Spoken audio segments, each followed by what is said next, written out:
नमस्कार दोस्तों, only एसकेएमयू YouTube channel में आप सभी का स्वागत है। और आज के इस वीडियो में बात करने वाले एसकेएमयू यूजी सेमेस्टर 3 जो कि सेशन है आप लोग का 2024 से 28। और आज के इस वीडियो में हम लोग बात करने वाले जो कि आपका माइनर पेपर है, यानी कि माइनर 1B जो कि सब्जेक्ट आपका पॉलिटिकल साइंस, और जो कि ये वीडियो है आपका सेमेस्टर 3 सेशन 2024 से 28 के लिए रहने वाला है। और आज के इस वीडियो में हम लोग सेट 1 देखने वाले, जिसमें कि कुछ आपके क्वेश्चन आंसर है। तो आप लोग इन क्वेश्चन आंसर को अच्छे से तैयार कीजिएगा, और खासतौर पर आप लोग जो है शॉर्ट क्वेश्चन और लॉन्ग क्वेश्चन को अच्छे से तैयार कीजिएगा। तो सबसे पहले हम लोग क्वेश्चन के पैटर्न के बारे में बात कर लेते हैं। तो आपके क्वेश्चन जो दो ग्रुप में पूछे जाते हैं। ग्रुप ए में आपका वेरी शॉर्ट क्वेश्चन और जो शॉर्ट क्वेश्चन पूछे जाते हैं, और ग्रुप बी में जो आपके लॉन्ग क्वेश्चन पूछे जाते हैं। तो आपको एग्जाम के लिए जो तैयार करना है, शॉर्ट क्वेश्चन और लॉन्ग क्वेश्चन को अच्छे ढंग से तैयार करना है। तो सबसे पहला जो क्वेश्चन है 1 का ई नंबर, जो कि वेरी शॉर्ट क्वेश्चन है। What is the institutional approach to the study of Indian politics? भारतीय राजनीति के अध्ययन का संस्थागत उपागम क्या है? यानी कि भारतीय राजनीति के अध्ययन का आपको संस्थागत उपागम बताना है। तो भारतीय राजनीति के अध्ययन का जो संस्थागत उपागम वह पद्धति है जिसमें संविधान तथा राजनीतिक संस्थाओं जैसे राष्ट्रपति, प्रधानमंत्री, संसद, राज्यपाल, मुख्यमंत्री, न्यायपालिका और अन्य सरकारी निकायों की संरचना, शक्तियों, कार्यों तथा आपसी संबंधों का व्यवस्थित अध्ययन किया जाता है। और इस उपागम का मुख्य उद्देश्य शासन व्यवस्था की कार्यप्रणाली को समझना है। तो संस्थागत उपागम का मतलब है कि भारतीय राजनीति को सरकारी संस्थाओं के माध्यम से समझना। इसमें जो है यह पढ़ा जाता है कि राष्ट्रपति, प्रधानमंत्री, संसद, राज्यपाल, मुख्यमंत्री और जो न्यायपालिका कैसे काम करते हैं, और उनकी शक्तियां क्या है, यानी कि उनके पास कौन कौन से पावर है, और वे एक दूसरे से कैसे आपस में जुड़े हुए थे। ये चीज़ें हम लोग जो है भारतीय राजनीति के संस्थागत उपागम में अध्ययन करते हैं। इसके बाद नेक्स्ट आपका क्वेश्चन है question number B. What is the significance of the preamble of the constitution of India? तो भारतीय संविधान की प्रस्तावना का क्या महत्व है? तो भारतीय संविधान की प्रस्तावना का आपको महत्व के बारे में बताना है। तो भारतीय संविधान की प्रस्तावना संविधान की मूल भावना और उद्देश्यों को स्पष्ट करती है। यह भारत को संप्रभु, समाजवादी, पंथनिरपेक्ष, लोकतांत्रिक गणराज्य घोषित करती है तथा न्याय, स्वतंत्रता, समानता और बंधुत्व जैसे आदर्शों का मार्गदर्शन करती है। और यह जो प्रस्तावना आपका, यह जो है संविधान की व्याख्या में भी सहायक होता है। तो प्रस्तावना संविधान का जो है परिचय है, यानी कि इसका इंट्रोडक्शन है संविधान का। और इससे पता चलता है कि हमारा देश जो है किन आदर्शों पर चलता है, जैसे कि न्याय, स्वतंत्रता, समानता और बंधुत्व। और यह जो है संविधान के उद्देश्य और दिशा को बताती है। तो यही जो आपका संविधान की प्रस्तावना है। इसके बाद नेक्स्ट आपका क्वेश्चन है, name any 2 fundamental rights granted by the constitution of India.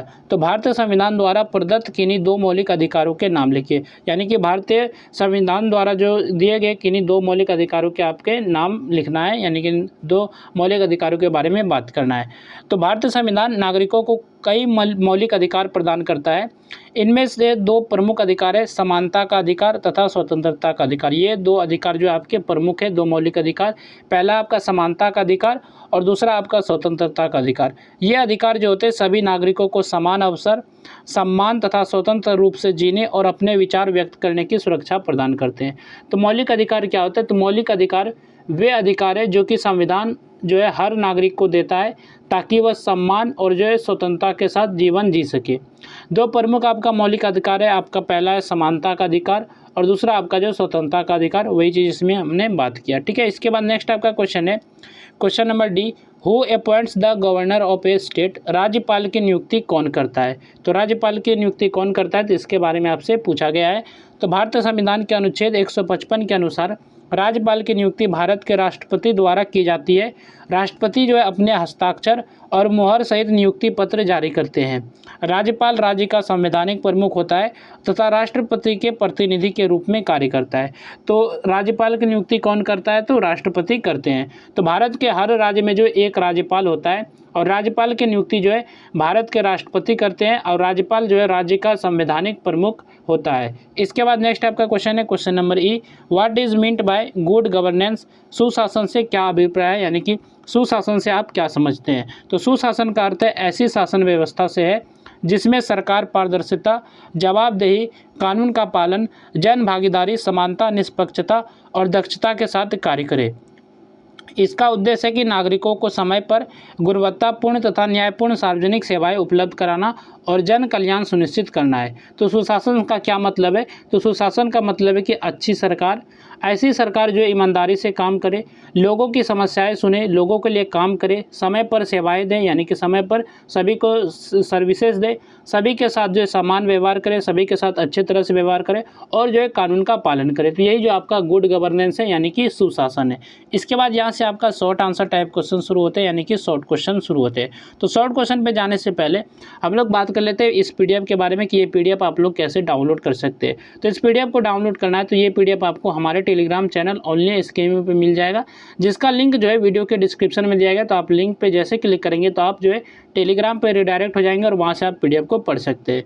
तो क्वेश्चन नंबर 2 जो कि आपका शॉर्ट क्वेश्चन है, explain the salient features of the constitution of India. भारतीय संविधान की प्रमुख विशेषताओं का वर्णन कीजिए। तो भारतीय संविधान की कौन कौन सी जो प्रमुख विशेषताएं हैं तो इसके बारे में आपको वर्णन करके बताना है। तो भारतीय संविधान जो विश्व का सबसे बड़ा लिखित संविधान है, यानी कि पूरी दुनिया का सबसे बड़ा लिखित संविधान है भारत का संविधान। इसे जो है 26 नवंबर 1949 को अपनाया गया तथा जो है 26 जनवरी 1950 से लागू किया गया। तो 26 जनवरी 1950 से जो संविधान को लागू किया गया। इसकी प्रमुख विशेषताएं यह है कि एक जो है मतलब कि यह जो है एक लिखित और जो है विस्तृत संविधान है, यानी कि एक लिखित संविधान है और विस्तृत यानी कि बहुत ही बड़ा संविधान है। और भारत को जो है संप्रभु, समाजवादी, पंथ निरपेक्ष, लोकतांत्रिक गणराज्य घोषित किया गया है। इसमें जो है संसदीय शासन प्रणाली अपनाई गई है, जिसमें प्रधानमंत्री वास्तविक कार्यपालिका होता है। भारत में संघ व्यवस्था है, लेकिन आवश्यकता पड़ने पर केंद्र को जो है अधिक शक्तियाँ प्राप्त है। संविधान जो है नागरिकों को मौलिक अधिकार प्रदान करता है तथा उनके मौलिक कर्तव्यों का भी उल्लेख करता है। इसमें राज्य के नीति निर्देशक तत्व शामिल है, जो सरकार को जन कल्याणकारी नीतियां बनाने का मार्गदर्शन देते हैं। और स्वतंत्र न्यायपालिका जो एकल नागरिकता, सार्वभौमिक वयस्क मताधिकार तथा संविधान की सर्वोच्चता में भी इसकी महत्वपूर्ण विशेषताएं हैं। इसके बाद नेक्स्ट आपका जो शॉर्ट क्वेश्चन है, question number 3, describe the powers and functions of the prime minister of India. Bharat के प्रधानमंत्री की शक्तियों एवं कार्यों का वर्णन कीजिए। तो भारत के प्रधानमंत्री की क्या क्या शक्तियां हैं और उनके कौन कौन से कार्य यानी कि कौन कौन से काम है, तो इसके बारे में आपको वर्णन करके बताना है। तो भारत का प्रधानमंत्री देश की वास्तविक कार्यपालिका का प्रमुख होता है। वह जो है मंत्रिपरिषद का नेता तथा सरकार का सबसे महत्वपूर्ण पदाधिकारी होता है। प्रधानमंत्री जो है राष्ट्रपति को मंत्रियों की नियुक्ति और जो पद से हटाने के संबंध में सलाह देता है और वह जो है मंत्रिपरिषद का गठन करता है तथा विभिन्न मंत्रियों के विभागों का जो है बंटवारा करता है। प्रधानमंत्री मंत्रिपरिषद की बैठक की अध्यक्षता करता है और सरकारी नीतियों का निर्धारण तथा समन्वय करता है। वह संसद में सरकार का नेतृत्व करता है और महत्वपूर्ण विधेयकों तथा नीतियों को प्रस्तुत करता है। प्रधानमंत्री जो है राष्ट्रपति और मंत्रिपरिषद के बीच जो है मुख्य कड़ी का कार्य करता है तथा जो है प्रशासन के सभी प्रमुख गतिविधियों की जानकारी जो है राष्ट्रपति को देता है। और वह जो है देश की आंतरिक और विदेश नीति के निर्माण में महत्वपूर्ण भूमिका निभाता है। और राष्ट्रीय संकट के समय प्रधानमंत्री सरकार का नेतृत्व करता है तथा विभिन्न मंत्रालयों के कार्यों में समन्वय स्थापित करके जो शासन को प्रभावी ढंग से संचालित करता है। इसके बाद यहाँ से आपका ग्रुप बी का सेक्शन शुरू होता है, जिसमें कि लॉन्ग आंसर टाइप क्वेश्चन है, यानी कि लॉन्ग क्वेश्चन है। तो क्वेश्चन नंबर 4 जो कि आपका लॉन्ग क्वेश्चन है, discuss the major approaches to the study of Indian politics. भारतीय राजनीति के अध्ययन के प्रमुख उपागमों की विवेचना कीजिए। तो कौन कौन से जो प्रमुख उपागम है भारतीय राजनीति के अध्ययन के लिए, तो इसके बारे में आपको बताना है। नेक्स्ट आपका क्वेश्चन है, क्वेश्चन नंबर जो कि आपका 5 है, explain the preamble of the constitution of India and discuss its importance. ठीक है, तो भारतीय संविधान की प्रस्तावना की व्याख्या करते हुए उसके महत्व पर चर्चा कीजिए। तो सबसे पहले आपको भारतीय संविधान के प्रस्तावना के बारे में बताना है और इनका क्या महत्व है, तो इसके बारे में फिर से आपको बताना है। ठीक है, इसके बाद नेक्स्ट आपका क्वेश्चन है, क्वेश्चन नंबर जो कि आपका 6 है, discuss the fundamental rights granted under the constitution of India. भारतीय संविधान के अंतर्गत प्रदत्त मौलिक अधिकारों की चर्चा कीजिए। तो भारतीय संविधान के अंतर्गत जो कौन कौन से मौलिक अधिकार दिए गए हैं, इनके बारे में आपको चर्चा करके बताना है। नेक्स्ट आपका क्वेश्चन है, क्वेश्चन नंबर जो कि आपका 7 है, explain the powers and functions of the president of India. Bharat के राष्ट्रपति की शक्तियों एवं कार्यों का विस्तार से वर्णन कीजिए। तो भारत के राष्ट्रपति के पास कौन कौन सी शक्तियां हैं और इनके क्या क्या काम है, क्या क्या कार्य है, तो इसके बारे में आपको बताना है। नेक्स्ट आपका क्वेश्चन है, क्वेश्चन नंबर 8 जो आपका क्वेश्चन है, explain the composition powers and functions of the parliament of India. तो भारतीय संसद की संरचना, शक्तियों एवं कार्यों का वर्णन कीजिए। तो ये क्वेश्चन नंबर आपका 8 है। इसके बाद नेक्स्ट आपका क्वेश्चन है question number 9, discuss the role of caste in Indian politics. भारत राजनीति में जाति की भूमिका का विश्लेषण कीजिए। तो भारत राजनीति में जाति की क्या भूमिका है, तो इसके बारे में आपको विश्लेषण करके बताना है। तो ये आपका क्वेश्चन नंबर 9 था। और ये जो आपका सेट कंप्लीट होता है सेट 1, इसके बाद और भी सेट आएंगे। तो फिलहाल आप लोग जो है इस सेट को अच्छे से तैयार कीजिएगा। और ये जो वीडियो था माइनर पेपर 1B जो कि सेमेस्टर 3 के लिए वीडियो था, सेशन 2024-28 के लिए। और आज के इस वीडियो में हम लोगों ने जो पॉलिटिकल साइंस है तो इसका सेट 1 देखा है। इसके बाद जो सेट 2 और सेट 3 का भी वीडियो आपको मिलेगा, लेकिन आपको बाद में देखने को मिलेगा। फिलहाल जो आप इसके क्वेश्चन आंसर को अच्छे से पढ़िए। और जो PDF डाउनलोड करना है तो टेलीग्राम चैनल पे PDF भेज दिया गया, तो आप लोग जो वहाँ से डाउनलोड कर सकते हैं, या फिर वीडियो के डिस्क्रिप्शन में जो लिंक दिया गया तो वहाँ से भी आप जा सकते हैं PDF के पास।